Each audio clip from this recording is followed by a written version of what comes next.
আর অনন্যাদি যে কথাগুলো বলে সব যে ভুল বলে তা তো নয়। ওনার একটাই বক্তব্য যে ওনার দেওর ওখানে টাকা ঢালে, সব টাকা ওখানেই ঢেলে দিচ্ছে।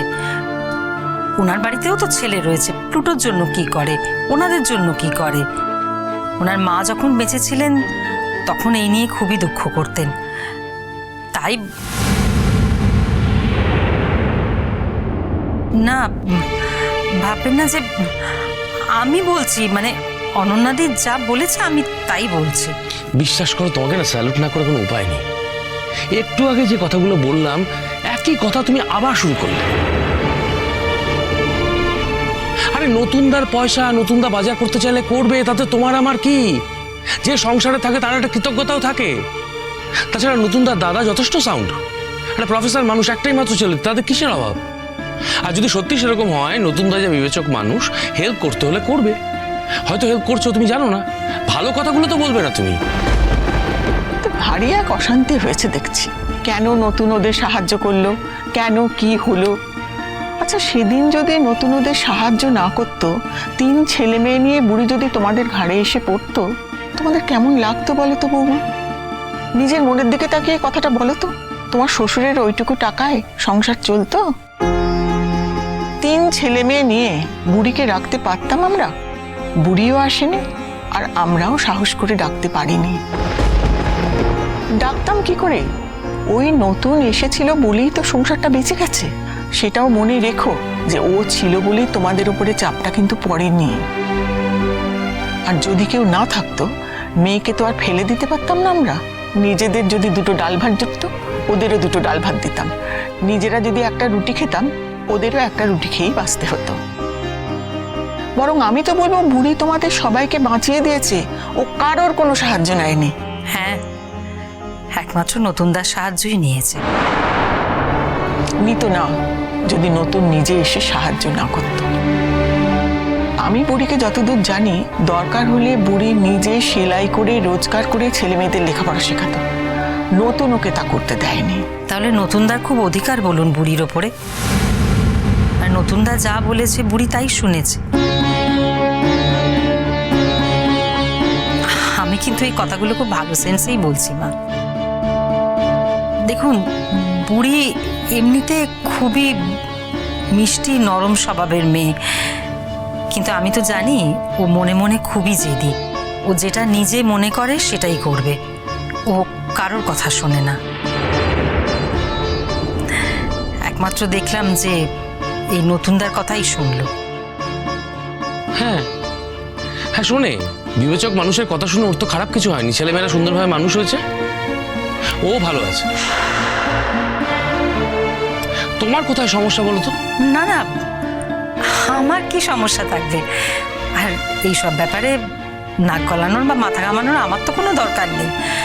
ওই অনন্যাদির সাথে মাঝে মাঝে দেখা হয়, অনন্যাদি দুঃখ করে বলে, আমার শুনতে খারাপ লাগে। আসলে আসল বুড়ি তো আমার ননদ, সেই সম্পর্কটা তো আর আমি অস্বীকার করতে পারি না। তাহলে এক কাজ করো না মা, বুড়ির সঙ্গে তো তোমার দেখা হয় এখানে সেখানে।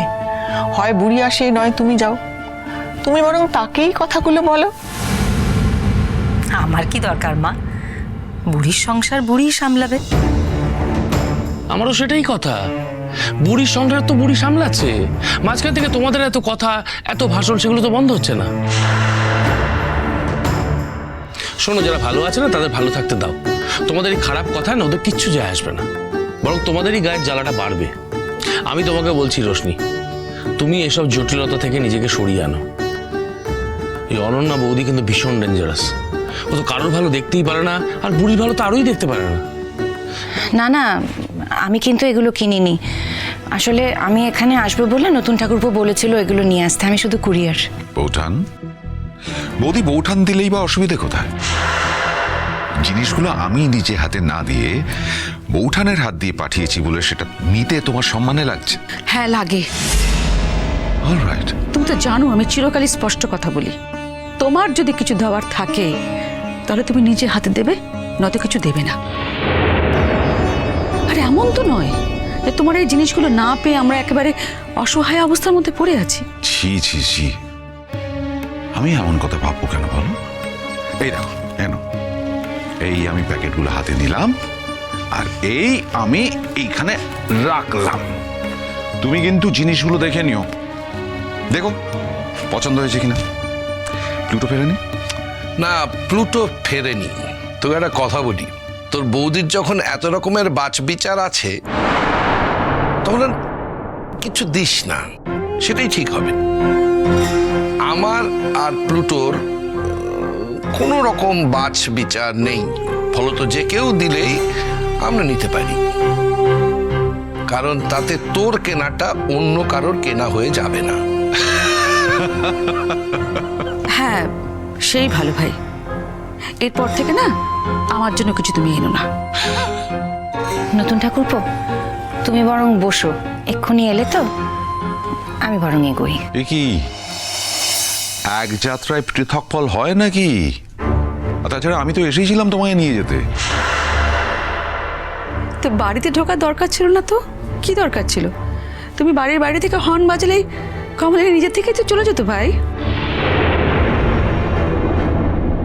বৌদি, আমি এমন কখনো দেখিনি যে আমি একা একা এসেছি আর তুমি আমার সঙ্গে বসে প্রচুর গপ্প গাছা করছো। তাহলে এত রাগ হচ্ছে কেন?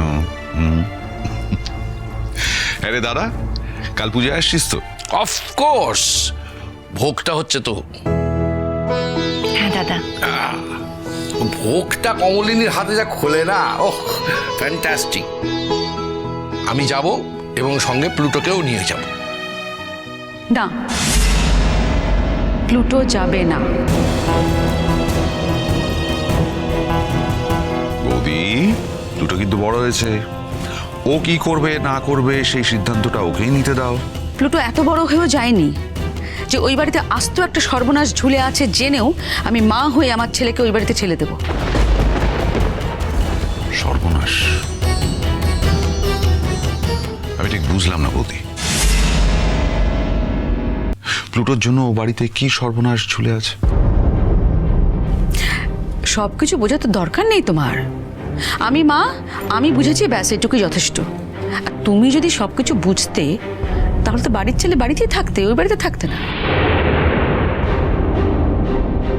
বৌদি, একটা কথা বলি, তুমি আমার সম্মানীয় গুরুজন, কিন্তু আমার অভিভাবক নও। সুতরাং আমি কোথায় থাকবো না থাকবো, কি করব না করব, সেটা তুমি ঠিক করে দেবে না। কিন্তু প্লুটোর আমি শুধু সম্মানীয় কাকু নই, ওর অভিভাবকও বটে। সুতরাং প্লুটো কি করছে না করছে, কোথায় থাকছে না থাকছে, কি সর্বনাশ হচ্ছে, সেটা আমার জানা দরকার। আর প্লুটোর সর্বনাশ বলতে তুমি একমাত্র মা হিসেবে সেটা বিচার করবে, সেটা হতে পারে না। আমি ওর গুরুজন, অভিভাবক। ওই বাড়িতে প্লুটোর জন্য কি সর্বনাশ লুকিয়ে আছে সেটা আমারও জানা দরকার। নতুন ঠাকুরপো, আমাকে যেতে হবে, আমার সত্যি খুব তাড়া আছে, এইসব আলোচনা পরে হবে ক্ষণ। তোমার যদি আসার হয় তাহলে তুমি এসো, তা না হলে আমি। আরে দাঁড়াও দাঁড়াও দাঁড়াও তো, দাঁড়াও। না, আমি বুঝতে পারছি না কি ব্যাপার। আরে ও তোর বৌদির সব মন গড়া গপ্প টপ্প আছে, ওগুলো নিয়ে মাথায় ভাবি না, ছাড়। না, মোটেও মন গড়া গল্প নয়। আমি যেটা বলছি একদম ঠিক কথা বলছি। ওই ওই বাড়ির মিঠি প্লুটোর বড্ড গায়ে পড়ে।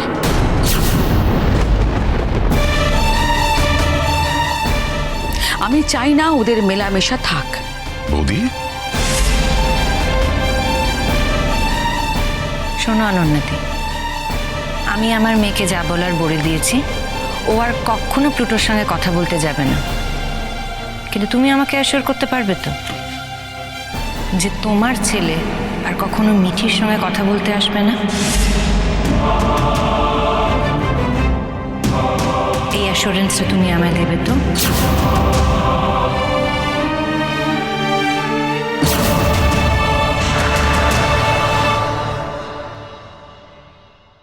ও আমাদের বাড়ির ছেলে। আপনাদের বাড়ির ছেলে তো এখন ঘর ছাড়া হয়ে গেছে। আপনাদের বাড়ির ছেলে তো এখন আপনাদের বাড়িতে থাকে না। থাকে না বলবো না, থাকতে পারে না। নতুন ঠাকুরপোকে আমরা কোনোদিন জোর করে আটকে রাখিনি। আমাকে একটা কথা বলবেন, আপনাদের সমস্যাটা ঠিক কোথায় হচ্ছে বলুন তো? চিরসখা হে